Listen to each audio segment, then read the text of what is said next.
Your attention, masters, mistresses. All systems functional for the Everything Geek podcast. Hey, this is Rich McDonald, and I play Commander David Mason on Call of Duty Black Ops 2. And you're listening to Everything Geek podcast. It's James Arnold Taylor, the voice of Obi-Wan Kenobi and Master Plo Koon in Star Wars The Clone Wars, and you're listening to Everything Geek, the podcast. Hey, it's Leif Gamfert. I played Uncle Ben's killer in The Amazing Spider-Man, and you're listening to the Everything Geek podcast. Hello, I'm Simon Fisherbecker. You probably know me better as Dorian Moldavar from Doctor Who, or the Fat Friar from Harry Potter. And this is Everything Geek podcast. Face it, Tiger.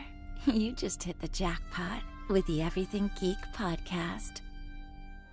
You're listening to the Everything Geek podcast, bringing you interviews from your favorite films and TV shows every week, and all of the latest news.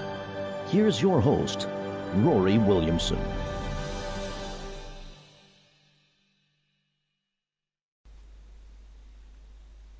Hello everyone, you're listening to the Everything Geek podcast. I'm your host Rory, and joining me today is a very special guest. We have actress Katrina Durden, best known for playing the Blonde Zealot in Doctor Strange and Decapre in Street Fighter Resurrection. How are you today, Katrina? I'm great, Rory. Thanks for having me on your show. You're very welcome. It's a pleasure to have you on the podcast today. Oh, it's a pleasure to be here. Thank you very much. So getting right into my questions for you, Katrina. First of all, for some of our listeners who may not be familiar with your background, can you tell us how you originally got into acting? Well, I guess performing's kind of been part of my life since I was a kid. Any chance I got, I was either, on the stage as part of a theatre company, I was dancing, I was doing spoken word, poetry, music, anything I could. And I guess that was kind of always the dream and always the path. And there were just a few hiccups along the way, let's say. And then, it was just something that I came back to after I finished university, because it was like the itch I couldn't scratch. I couldn't leave performing behind without giving myself a real chance. And so, that was it. It was just a decision I made, and like just a stubborn bull, I just kind of kept going. And that's it, really. It was... Yeah, it makes a lot of sense, because of course, no matter what your field is, you're going to be challenged, so you have to take it on head first like a stubborn bull, as you put it. Definitely. And it's just I guess hard work. If not, something I've learned is just, if nothing else gets you anywhere, it's definitely hard work. Definitely, absolutely. And of course, getting into Doctor Strange, how were you originally cast as the Blonde Zealot in the movie?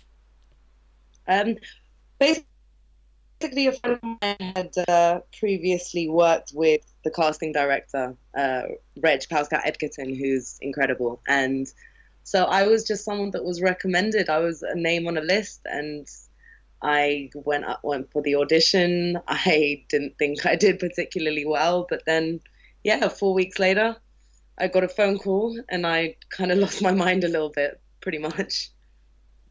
So I imagine you were aware of the Doctor Strange comics prior to your casting in the film?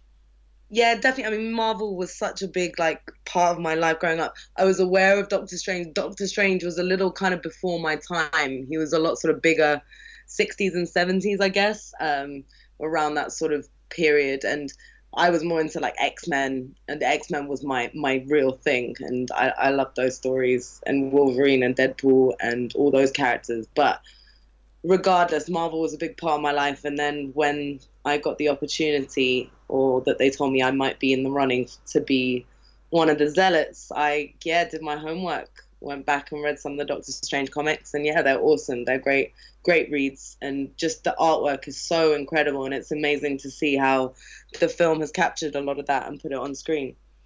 Absolutely. And it is pretty funny that, you said you didn't think you did very well in an audition, but that is sometimes the case in acting. You can think you did badly in an audition and you get the role anyway.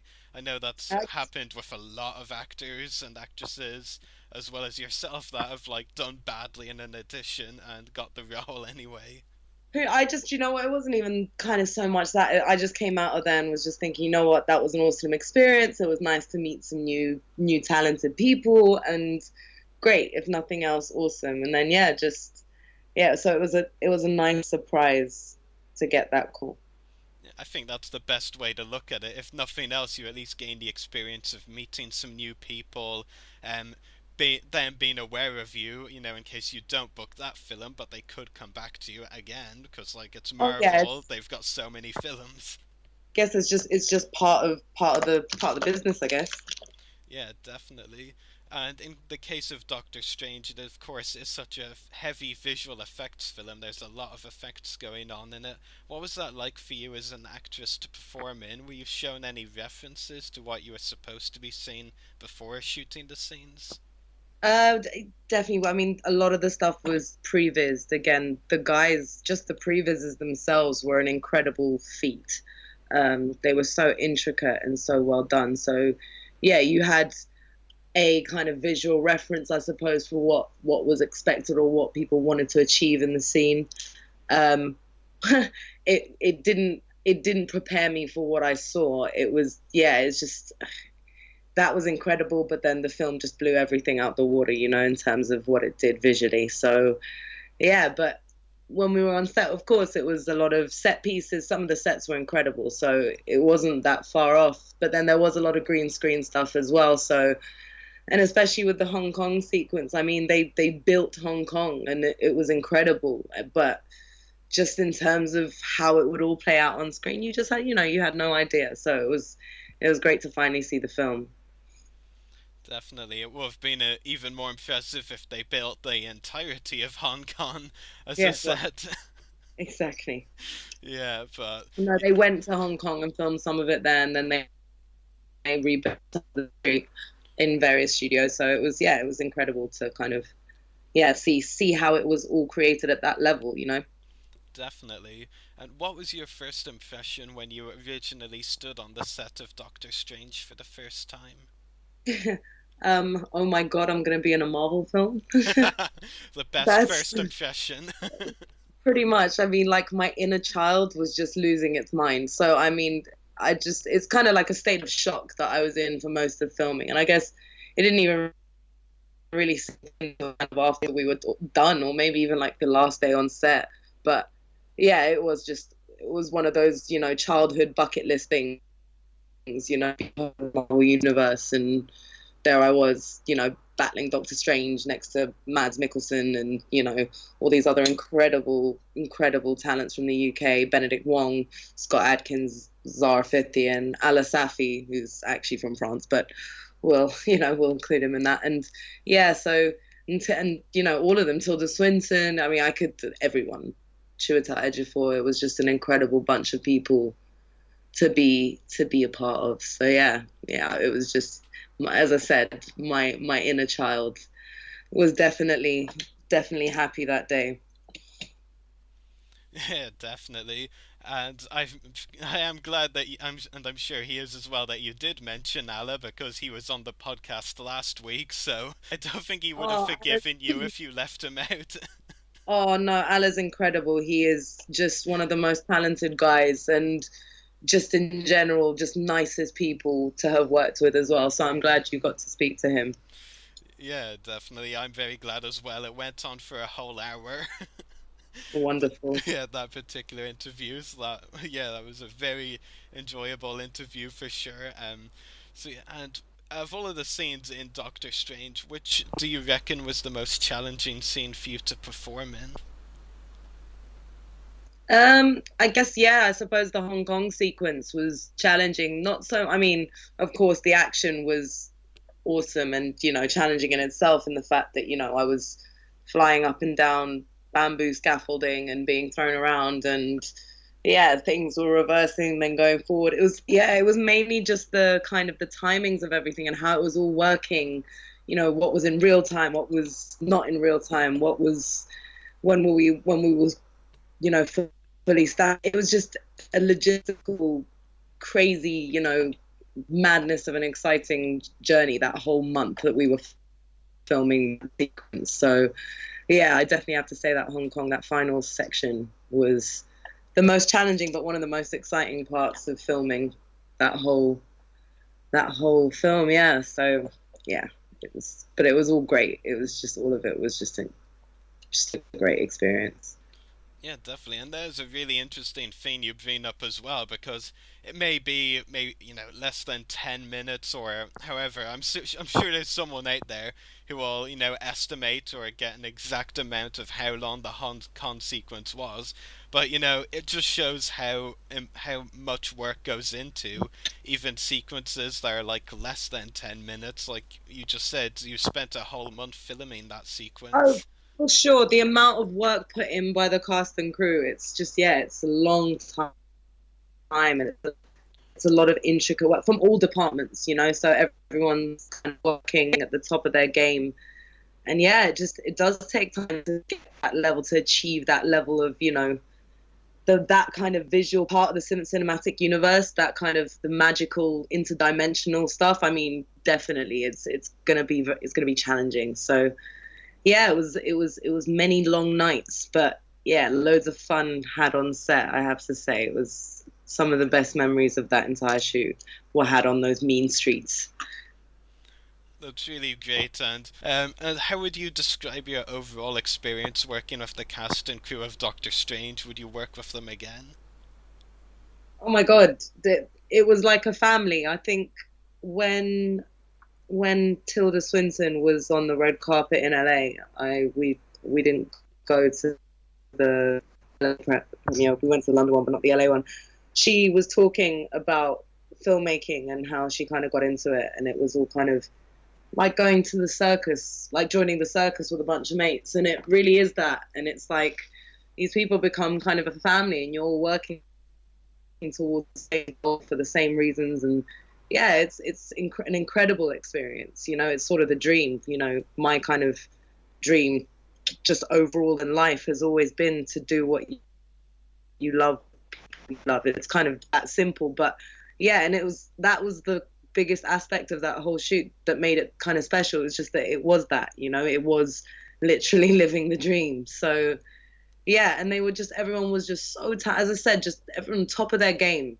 We're talking about the best of the best in their fields, in their respective fields, whether it was, stunts, action. I mean, Jojo Eusebio, who did our fight design, was incredible, and I've always wanted to work with him. And Jim Churchman and Jeff Haberstad, our second unit director, Mark Mottram, and just the entire action team, plus that we spent so much time with, was just phenomenal. And then, of course, makeup, VFX, every department, costume. I mean, the details, set design, the details were so incredible, and it was because of the people that worked on that set, on that film, on behind the scenes. And yeah, so I was very lucky to have the chance to learn from them. So yeah, and that's exactly what it was. It was just a real important learning experience, and I had the best time doing it, so I will always be grateful.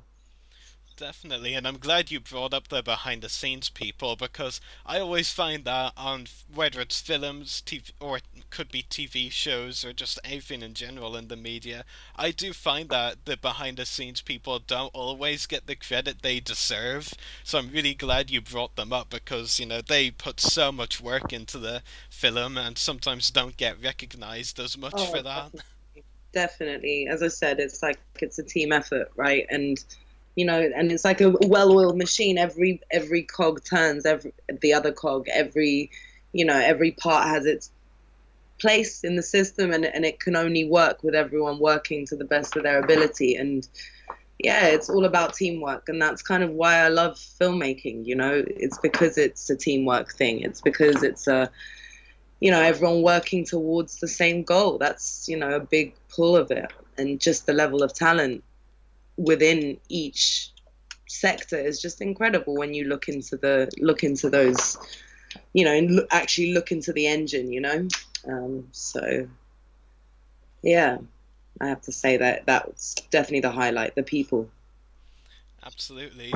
And speaking of the people, and like I mentioned, we interviewed Ala before. He told us some interesting behind-the-scenes stories. I was wondering if you had any, like something funny happen on set, or just, a moment where you were in awe of something, I guess. Could even be someone fluffing up a line. If you have any behind-the-scenes memories I like mean, there were those. so many moments like that. Like, I couldn't even.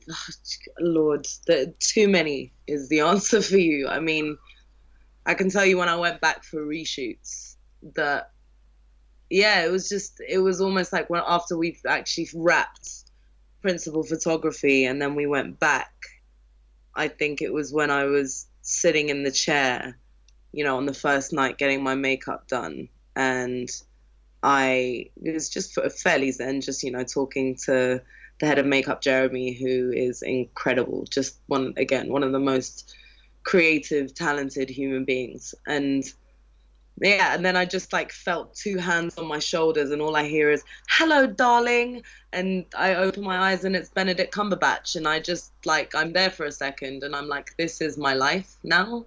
This is just so bizarre. And so, yeah, it was just surreal, just kind of realizing that above me was Doctor Strange. And I was actually, again, just my inner child just losing its mind again. Oh my God, you're here. You're a bad guy. You're in the Marvel Cinematic Universe. That's just crazy. I mean, I was in awe of every single person on that set. And yeah, so there are just too many. Is what I can say to you. Yeah, well, you did give me a very good one with Benedict Cumberbatch, so that's a very good answer. Good, I'm glad. So thanks for sharing that. And getting away from Doctor Strange, which role in your career have you found to be the most challenging so far, and why? Or maybe it was Doctor Strange. Probably when I did Decapre, because when I did Decapre, we were kind of I got Decapre when we were in the midst of rehearsals for Doctor Strange, and we were kind of in every day. We were training every day with the action team, and yeah, we were in the depths, and I think it was our first couple of days of shooting, actually, and I got offered Decapre, and to kind of go around my rehearsal and shooting schedule, Street Fighter was to be night shoots, so I had to do a couple of night shoots, and because I couldn't get away from Doctor Strange, I had to do everything on the top. So I was in rehearsals during the day, and then I was shooting at night, and I think I ended up staying up for 65 hours and rehearsing action sequences and then filming action sequences during those nights. And I think so that was probably the most challenging, but almost one of the most rewarding things I've ever done in my career, because it kind of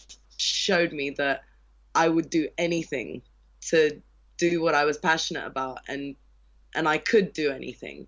I could stay up if I needed to for 65 hours on the trot and work my ass off to the bone, and that's okay. I'll crash after it. And I literally almost just there was a moment where I think I short-circuited, but I mean, it was a real kind of self-achievement at the same time, but that was definitely the most challenging experience, I have to say.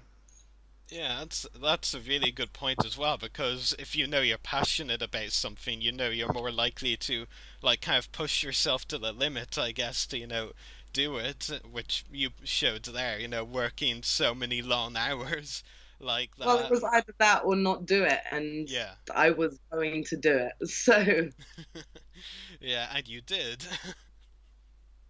Definitely, and I was really lucky because, again, both productions were so accommodating. The guys at Doctor Strange and the guys at Street Fighter, they really helped me be able and facilitated me to be able to do both roles.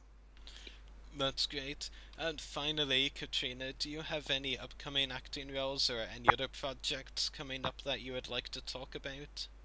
Well, I mean, I know Street Fighter is getting a wider release towards the end of the year or the beginning of next year, so hopefully that will be kind of out and about a little bit more. But in terms of other stuff, we'll just have to wait and see. Hopefully 2017 will be as good as 2016, if not better. So yeah, hopefully I will be able to give you guys some more info in the coming months. Definitely, that would be great. Well, I'll keep my fingers crossed that your 2017 is as successful, if not more so than this year was. So much, man. Thank you so much. It's been awesome talking to you guys, and thanks for the support. I have to say, you guys are dope. Thank you very much. It's been a pleasure talking to you on the podcast today, and hopefully we can talk to you again at some point. Definitely. Yeah, so we'll talk again soon then. Thanks again for joining us today, and take care. Bye. Thanks. Take good care. Bye-bye. Bye. Make sure to check out our podcast links. Check out our website.everythinggeekpodcast.com/EGP. Check out our Facebook page, www.facebook.com/everythinggeekpodcast. Check out our YouTube channel, www.youtube.com/user/everythinggeekcast. Check us out on Twitter, twitter.com/everythinggeekp.